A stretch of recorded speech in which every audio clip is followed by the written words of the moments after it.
Thanks for joining me at the Chat Lounge, Victor. Thank you for having me. Well, let's begin with your personal experiences. Correct me if I'm wrong. You became Chinese leader Deng Xiaoping's translator at the age of 23, right? In the 1980s. Indeed, that was the highlight of my career and personal life. And that's a pivotal transition period in the People's Republic's history. And you witnessed many political events. Please name the ones you believe were the most critical in shaping the country's domestic governance. Well, first of all, I think Deng Xiaoping's personal decision to resume college entrance examination back in 1978 was a very important moment in China's reform and opening to the outside world, enabling people, including me, to enter college. And later, we went on to do different things. Without such reopening of the Chinese universities, another generation of young people may be lost because they would not be able to enter college for their higher education. Now, when I was an interpreter for Deng Xiaoping in the 1980s, I remember very clearly he always talked about China's opening to the outside world. And the reason of opening to the outside world was not a sense of inferiority. It is actually based on a sense of equilibrium with the other countries in the world. Why? Because China is a country with great culture and civilization, and China needed to learn from other countries and also learn from whichever country which has better ways of doing things. At that time, China just got out of this huge ideological box, splitting the hair between socialism versus capitalism, and Deng Xiaoping's great contribution was to ask the whole country to build socialism with Chinese characteristics, thus enabling the whole country and the whole nation to learn and try their best to do what we consider the Chinese characteristics. Therefore, socialism becomes dynamic and interactive, and whatever we can pick up from other countries benefit for greater productivity and efficiency can be folded into socialism with Chinese characteristics. I think this is the key to China's tremendous amount of transformation over the past 45 years or so. Indeed. Actually, going back a little bit to 1954, there's another pivotal political event that would be decisive to the country's whole political system or its governance. It's the establishment of the People's Congress system, and which is a pivotal chapter in China's history, as it's the country's fundamental political system, right? And but there have long been voices, especially in the West, questioning such a system, saying it's just a rubber stamp and there is no democracy in China. So how accurate is such an assessment? Well, first of all, there are many false accusations about the realities in China, sometimes based on ignorance, sometimes based on lack of real curiosity about what China is really all about, sometimes based on misconceptions or pure prejudice against China. In China, we consider the People's Congress as the highest body of state power, meaning the National Congress is the highest body of state power, and it's responsible for many important things, including legislation for the whole country. And in China, we call the democratic system as democracy with Chinese characteristics, meaning democracy is always important. China is based upon the ideals and the ambitions and the aspirations for democracy. On the other hand, democracy needs to be tailor-made to suit the national circumstances in China. And in that sense, every country is different. China is different from the United States, different from Japan, for example, or many countries in the developing world. And each country needs to come up with its own special way to promote its own democracy. If, for example, certain countries follow blindly a stereotype of democracy, they may not solve the problems facing their nation or lifting their people out of poverty. Now, based on this rationale, I think the huge transformation of China for its political system as well as its economy over the past 4 decades and more is achieved because China's democracy works. And China's democracy is suited to the national circumstances we are faced with in China. And the Chinese democracy with Chinese characteristics are definitely not identical to democracies or their political system in other countries. Whatever works in China works for China, and it may or may not work for any other country.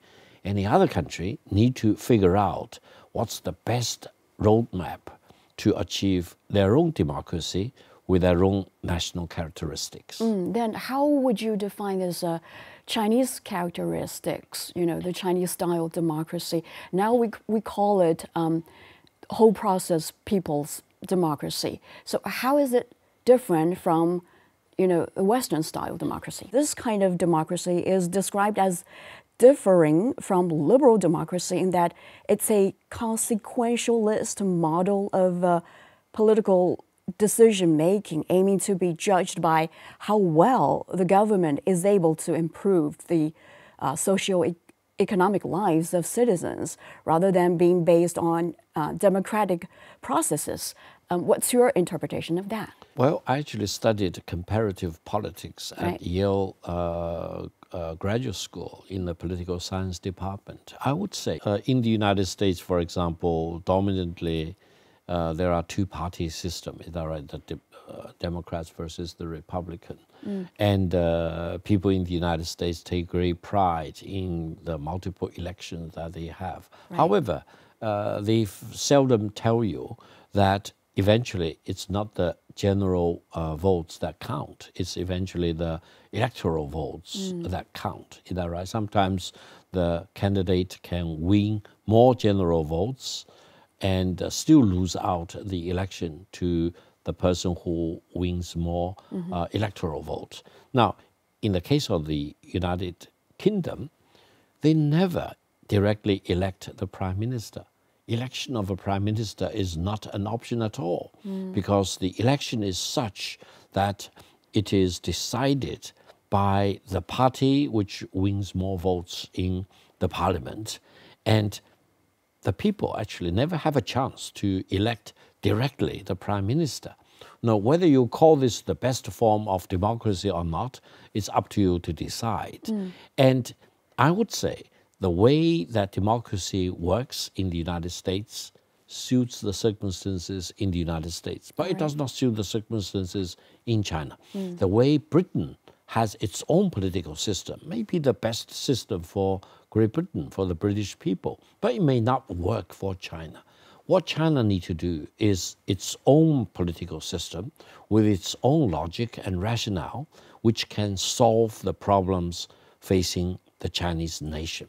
In that sense, I think China's top priority is economic development, uplift the people out of poverty, and push for scientific and technological breakthroughs, and also build a strong national defense to prevent any possible foreign invasion of China. I would say if you count all these major assignments that China had as a nation, China has really fulfilled all its targets over the past 4 decades and so. And this is because the Chinese people are fully enabled to exercise their own rights. As citizens, they can report whatever they can think of to the people's delegates or members of CPPCC, Chinese People's Political Consultative Conference, for example. There are multiple ways. Many people abroad think that China has only one party, the Communist Party of China. Wrong, because in addition to CPC, there are 8 other political parties, each very actively engaged in their own way, Indeed. promoting democracy in China. And then the People's Congress actually plays a very important role because the delegates to the People's Congress intermingle with their constituencies. They pick up their views, complaints, sometimes grievances, for example, and report through the established channel. I have been involved in writing about many recommendations in different ways and try my best to push it through these different channels. And on many occasions, my proposals or suggestions have been accepted. Now, this is only just one personal example. I will not be surprised if many people in China do exactly what I do. We care about the country. We want to make sure that right things are done. And if we see any imperfections or problems, we raise the alarm and we help the government and the party to solve the problems. I think this creates the dynamism and the momentum in the Chinese economic and political life. Then why do you think those Western observers, they would call China's People's Congress some rubber stamp?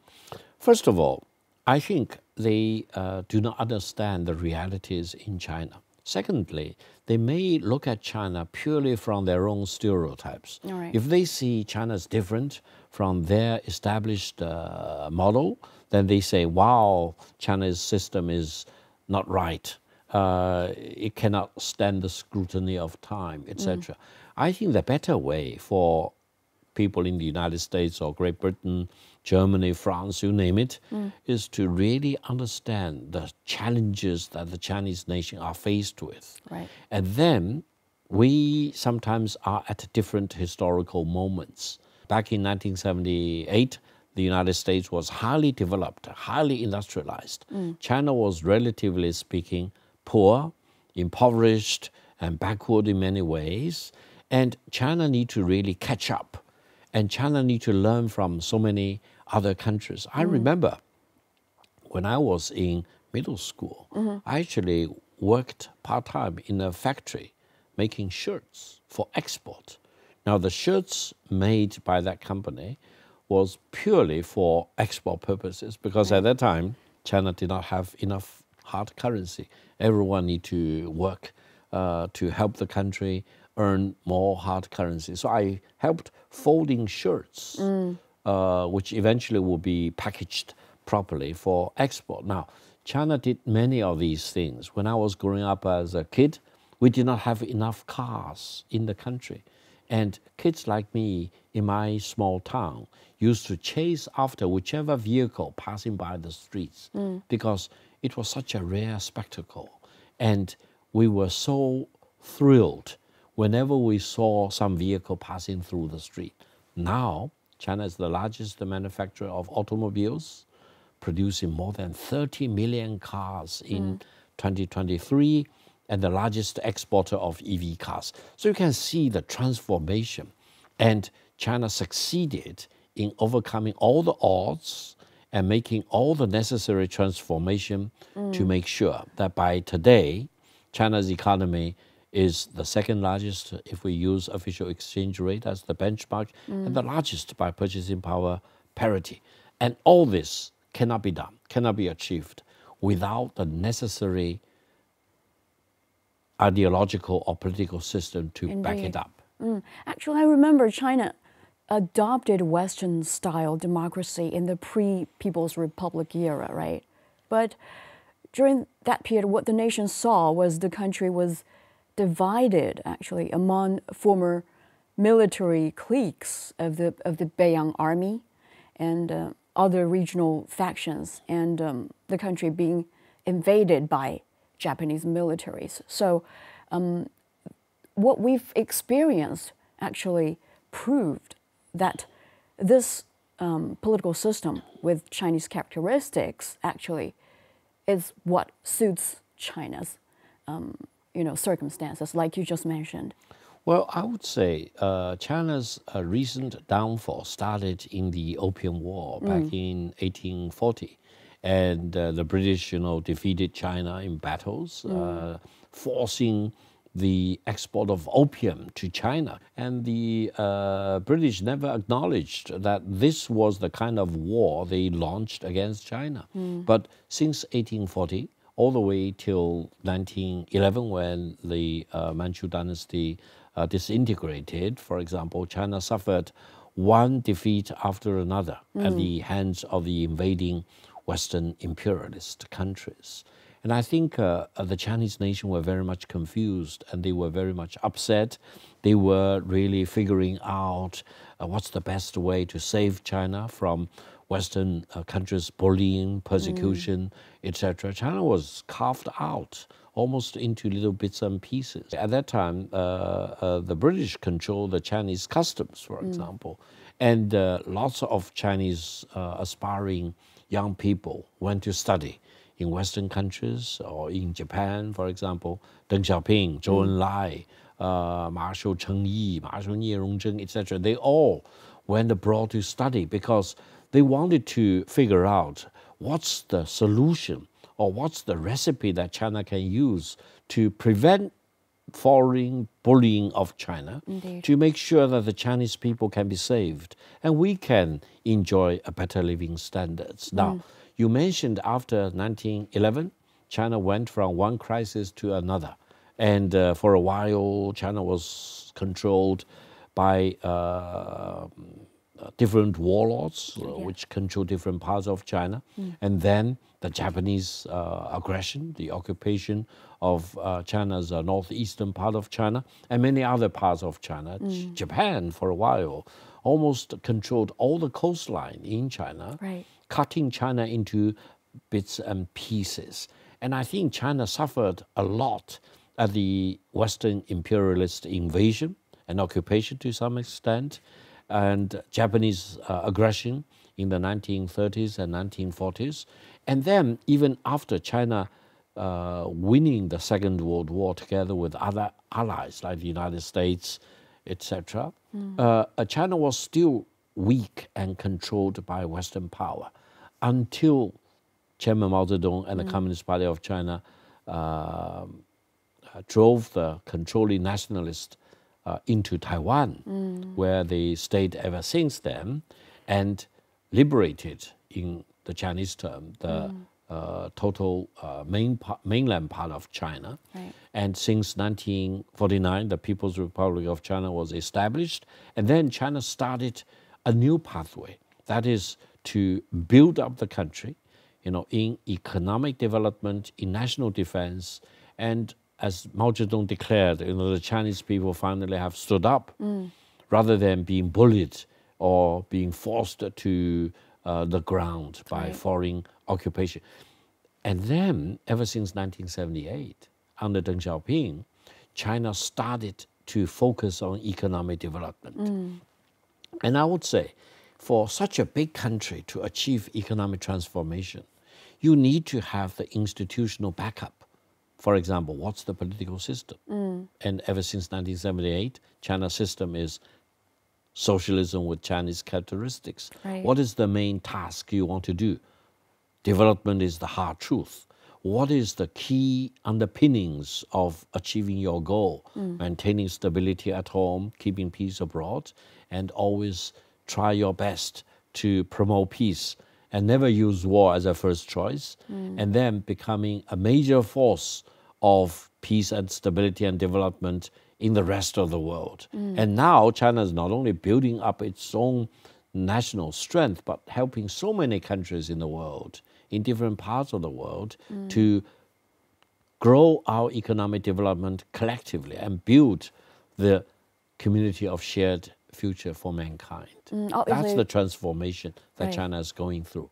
We obviously wouldn't force our own system on other countries. And going back a little bit to the late 1970s, when this political reforms such as the introduction of village elections and the other efforts to delegate political power were carried out. How have those reforms contributed to the governance of domestic affairs?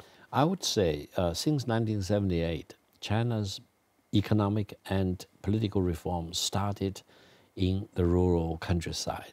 Why? Because before 1978, China practiced people's commune system.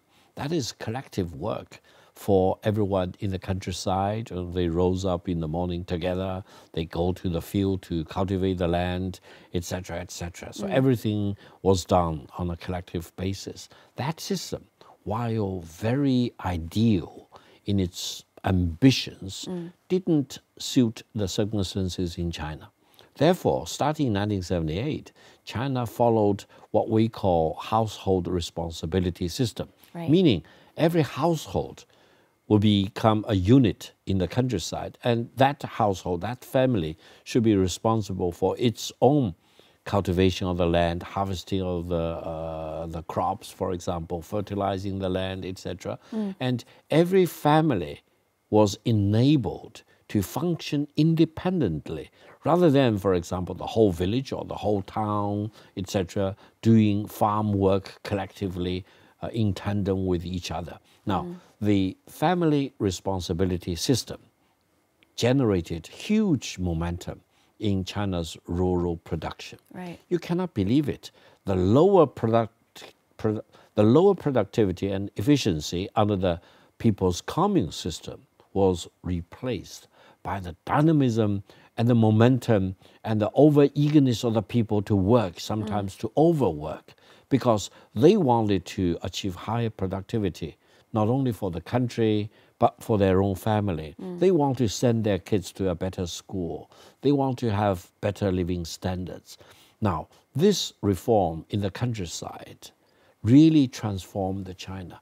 And this is, in my best judgment, one crucial area where China, since 1978, was very different from the Soviet Union throughout the 1980s till its collapse in 1991. Because in the Soviet Union, you never had such liberating force in the countryside.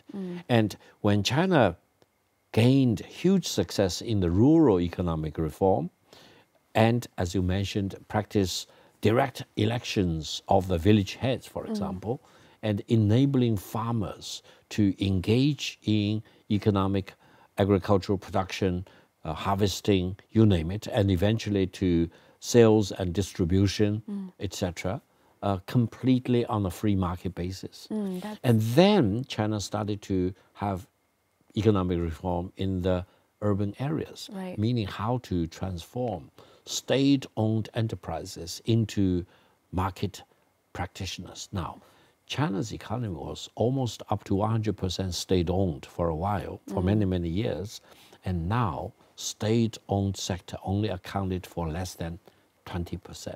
You can see the complete transformation of China as a country, as a society, and if anyone in the West believes that China's economic development is huge, very rapid, and there is no political reform to catch up with that, that's completely wrong, because we need to change the political system to match up with the rapid, profound transformation in China's economy, both in the rural reform as well as in the urban reform. And now it's even more urgent and more important to push for complete transformation of China's science and technological development in order to deal with the challenges, for example, of the AI revolution. Right.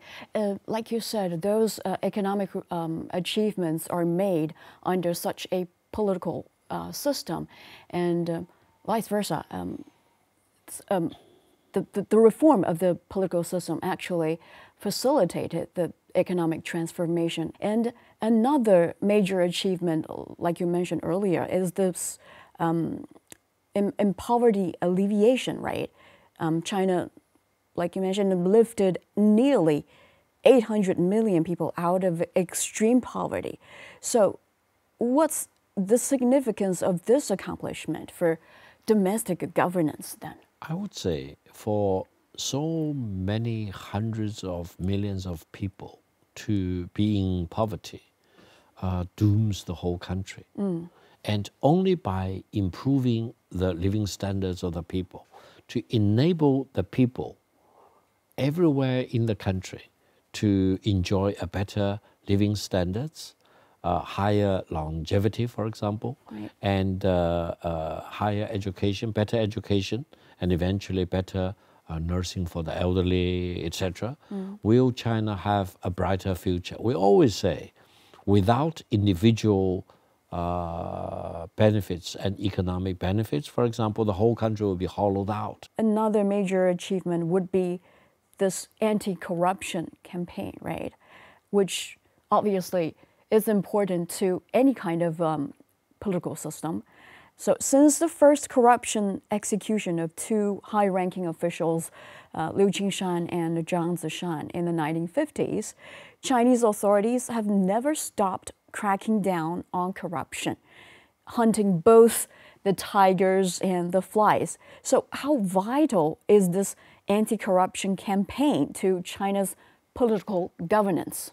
Well, first of all, I would say philosophically speaking, corruption is everywhere, in every country, every society, Indeed. every civilization.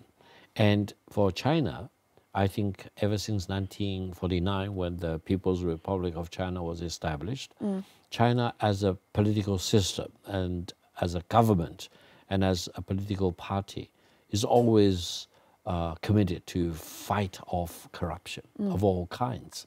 However, given the special nature of how power is allocated in China, there are occasions where power does corrupt, and absolute power does corrupt absolutely. This is the danger.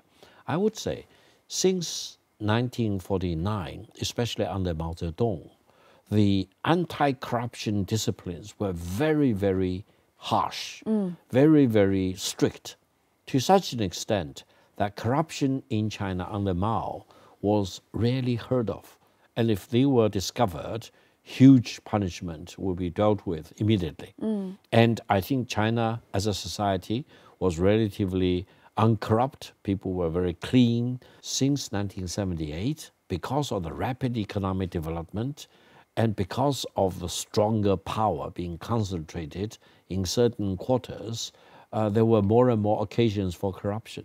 And especially, for example, when China grew so fast, some of the leaders in high positions of power thought, well, you know, if I took some benefit because we contributed to the rapid economic development, should not be a violation of party discipline or government laws, for example. They are wrong, because if they enrich themselves at the expense of the public interest, it's wrong. It's bribery, for example.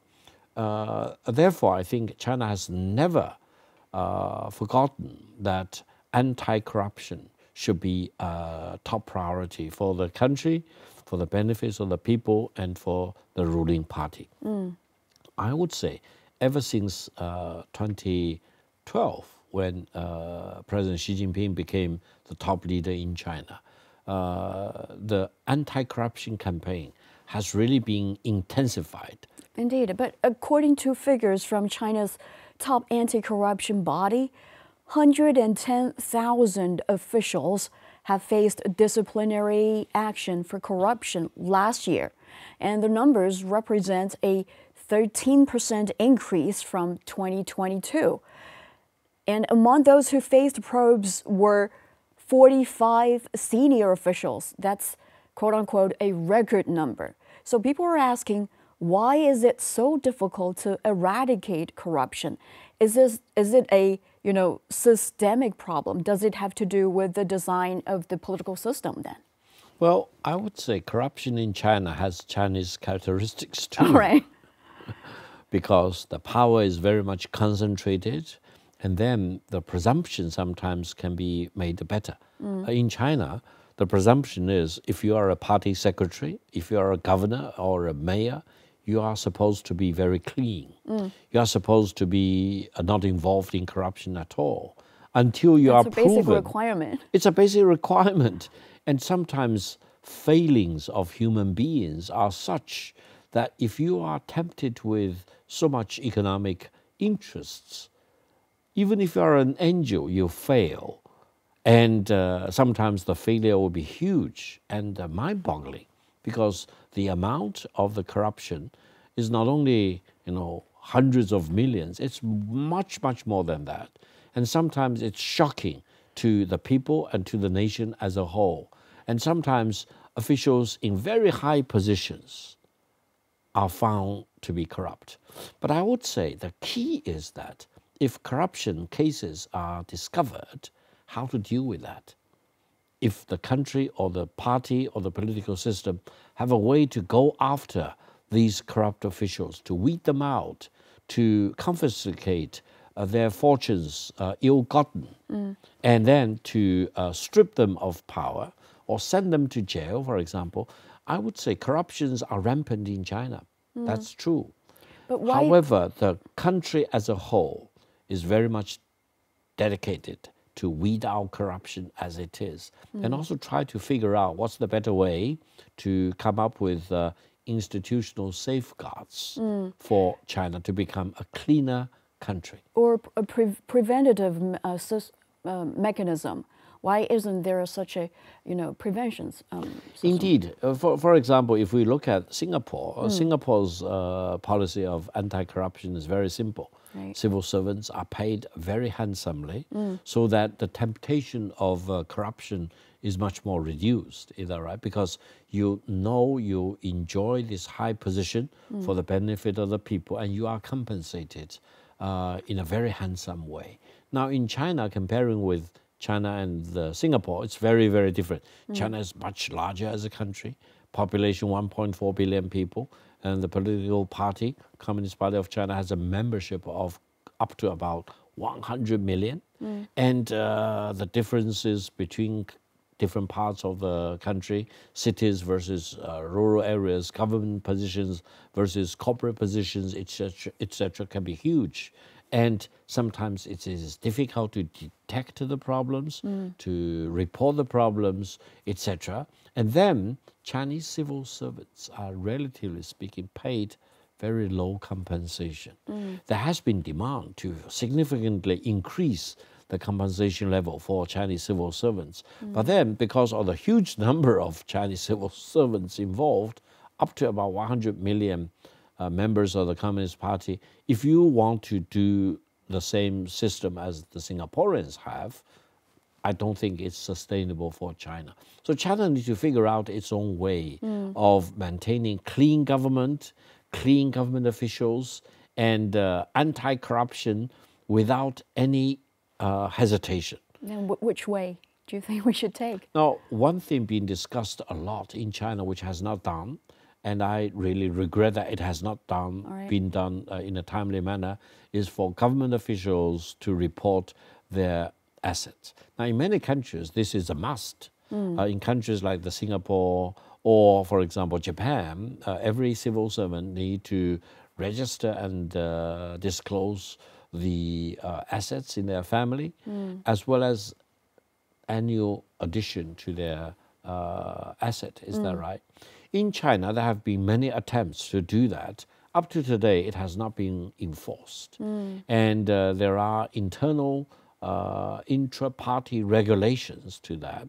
But I hope eventually we will have a very transparent system to make sure that if you want to be a government official, your asset will be made very transparent for the society, for the people to look at it, and then it will be easier to detect corruption cases. Indeed. Now, President Xi Jinping emphasized on many occasions that if you want to become rich, don't become a civil servant.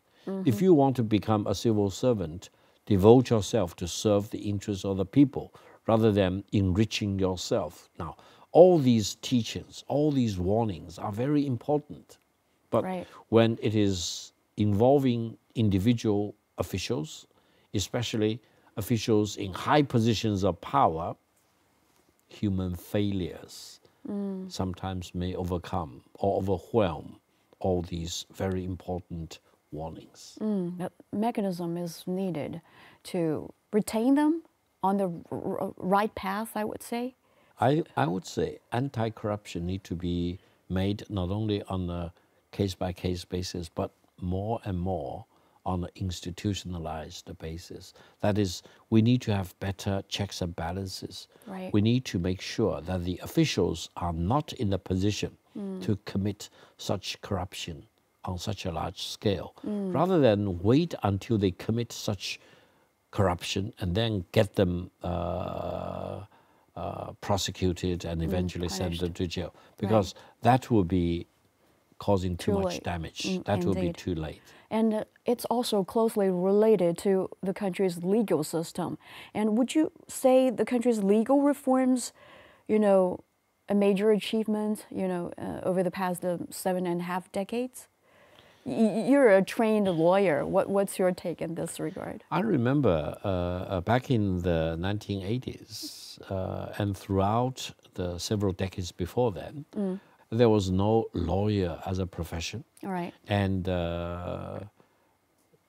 what we call the Public Security Bureau, the People's Court System, and the prosecutor system were more or less combined together. Right. So you have a higher level of arbitrariness because you should have enough checks and balances. You have different entities doing different things, is that right?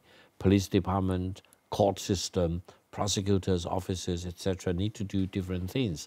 In China, we more or less have an overall command system, which is good and efficient, one way of looking at that, but it may also be a breeding ground for corruption or even sometimes injustice. Right. So I think the Chinese system also need to be constantly reviewed and updated and improved whenever necessary.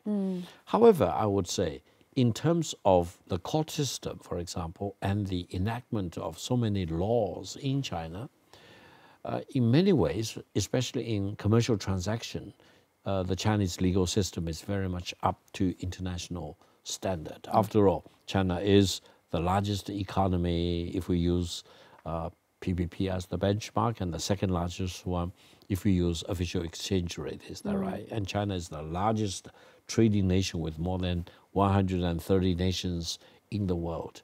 But on the other hand, for example, in terms of how the fundamental rights of the people on an individual basis need to be fully protected, how to avoid sometimes police brutality or collusion between bad elements in the society with people inside the government, etc., we need to do a much better job. It's about rule of law, right? It's about implementation. So I would say due process, rule of law are very worthy ideals. And China, like many other countries, will always on the way to make further improvements in that direction. We are not fully there at the best form of rule of law or due process, but I'm pretty sure China today, in terms of rule of law and due process, is much better than 10 years ago or 20 years ago or before 1978. Remember, in 1978, China was very much engaged in class struggle. Populations were divided into different classes, farmers, workers, or petty capitalists or big capitalists, etc. We don't talk about it anymore. Now it's now all it's gone. Rule of law. Now it's rule of law. Now each individual is equal, man or woman, in the countryside or in other areas. Everyone enjoys the same amount of power. However, how to really protect that, that's the challenge. Indeed. We need to have greater transparency, greater standardization in the applying of law to each individual whenever there is a problem. Like you mentioned, the Chinese government has faced many challenges from both home and abroad when governing domestic affairs over the past 7.5 decades. But what has kept people's satisfaction in the government above 85%, which, according to a long-term study by Harvard's Kennedy School of Government, reached 95% in mid-2020. What do you think has ensured the resilience of China's domestic governance? Well, I would say the better awareness of China's progress can be felt by, I would say, overwhelming majority of the people. I always say, if I compare my own circumstance with my neighbor, I may not be the happiest person in the world. But if I compare myself with myself 10 years ago, 40 years ago, 50 years ago, I should be one of the happiest person in the world, especially when we compare China with many other countries where gun violence ruled, where social stability was completely in chaos, for example, where there was no economic development, where public roads and facilities are really in shambles, for example, and we can really see with our own eyes the rolling out of one of the best connectivity projects in the whole world, high-speed railway, highways, tunnels of all kinds, ports and airports, etc. These are not hidden as state secrets. These are everywhere for you to see. And then if you see the huge number of high-rising buildings in China and power generation, and I don't think any part of China really suffers from power breakout, whereas if you travel to many other countries, internet connectivity is a problem, power generation is a problem, health is a problem, and in China, if we compare China's life expectancy today with, let's say, 40 years ago, 20 years ago, huge increase in life expectancy. To such an extent, the average Chinese today, for example, in their teens and in their 20s, are much taller than their past generation. I used to be average height when I was growing up as a kid. Now I was considered very short compared with the younger generation. And this explains that the Chinese nation, in terms of their health, in terms of their level of education, in terms of their commitment to work as responsible citizens in the country, to contributing to peace and stability and development and modernization, industrialization, urbanization of the whole country is real. So 95% of approval rating is it's not too shabby. It's do we see similar ratings in other countries? I would say if there is an alien traveling from outer space to the Earth today and comparing China with many other countries, the alien would say, how? This country is really having a very solid track record. Right. Because that's the question I'm asking, how? Exactly, because as I emphasized again and again, China maintained domestic stability, China kept peace, and China focused on economic development, focusing on emancipating people, uplifting people from poverty. Now in China, we define human rights while similar to many other countries, but we put a premium on the right to life. Because in other countries, human lives could be easily taken away by gun violence, by many others, drug abuse, etc. And in China, we emphasize inclusive development to such an extent, while different provinces, different regions differ significantly, in China as a whole, you have power generation, equally distributed, you have public school system, now you have college education, and it's up to 75 to 80% being admitted to college. Right. That's probably one of the highest rate in the world of today. And then, unless, for example, someone is violating certain red lines, for example, people live in safety. And they are not in fear of their government, for example. And if there are any violations of the law, corruption in particular, every person can report the violations. And the whole society need to be further improved in maintaining a clean government, clean civil servants, and fighting corruption as much as we can to make sure that people's rights will be fully protected. That's also what we are looking forward to. Then we talk a little bit about the challenges going forward. China aims to basically realize socialist modernization by 2035, and by 2049, when we mark the centenary of the founding of the People's Republic, the Chinese government aims to build a modern socialist country that's prosperous, strong, democratic, culturally and advanced, and harmonious. It seems there is no precedent to follow, right? And how does such a society look like? Is it the same as what we see in Norway or in any other developed country today? I think China in the future decades, especially by the middle of this century, will be a very peaceful country, dedicated to two things: maintaining domestic stability, as I mentioned again and again, and keeping peace in the world. Meaning, China will be a major force working for peace in the world, urging all countries to stop war, for example, to discontinue war. And if there is a war, China will play a very important role to urge for ceasefire and cessation of all hostilities.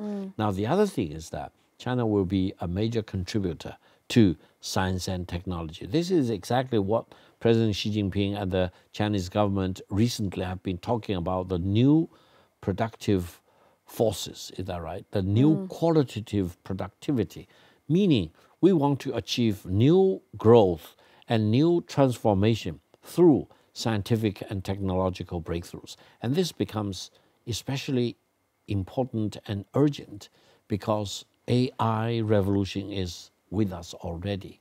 And I would say AI will reshape and make everything we know and everything we do as an individual, as a family, as a company, as a society, as a government, as a civilization, or even as Homo sapien as a whole. How would it make the life in a socialist modernized society different from, the life in other society like? Well, I would say in the Chinese system of socialism with Chinese characteristics, if we forecast to the middle of this century or earlier, 2035, the Chinese society will be more inclusive. All right. And the Chinese society will emphasize both on individual rights as well as societal rights as a whole. The Chinese nation will never be completely based on individualism, while we want to encourage innovation and entrepreneurship, creativity of each individual in the Chinese society. But I think there will always be a level of collectivism that need to be emphasized. Why? Because China is so big, and the Chinese population more than 1.4 billion, is that right? And then different parts of China have very, very different natural endowments. Coastal regions are much more accessible. Hinterland regions, border regions are very much landlocked, for example. So we need to have a system where everyone will not be left behind. No place, no county, no city, no border region should be left behind completely on its own. There always will be a well-functioning distribution benefits system to make sure that people in different parts of China, in different industrial sectors, for example, will all be well taken care of, rather than, for example, destined to poverty and with no helping hand, either from the central government or from people in other parts of China. And then I think China will always emphasize the importance of education, vocational training, continued education, so that the Chinese people, the Chinese nation, one generation after another, will accumulate more knowledge, more skill set, more technological know-how to make sure that China as a nation will always be more dynamic. And innovation will be the key, and pushing to the edge of scientific and technological adventures will be the key. That's why China is talking about landing Chinese persons on the moon before 2030. And I would say China probably will be the first country in this round of lunar exploration to land manned mission on the surface of the moon That's a than beautiful any picture. other country in the world. Right, but you've talked about some challenges, but is there any possibility that China may miss the target with those challenges you've mentioned, that being, unable to be tackled or being tackled improperly?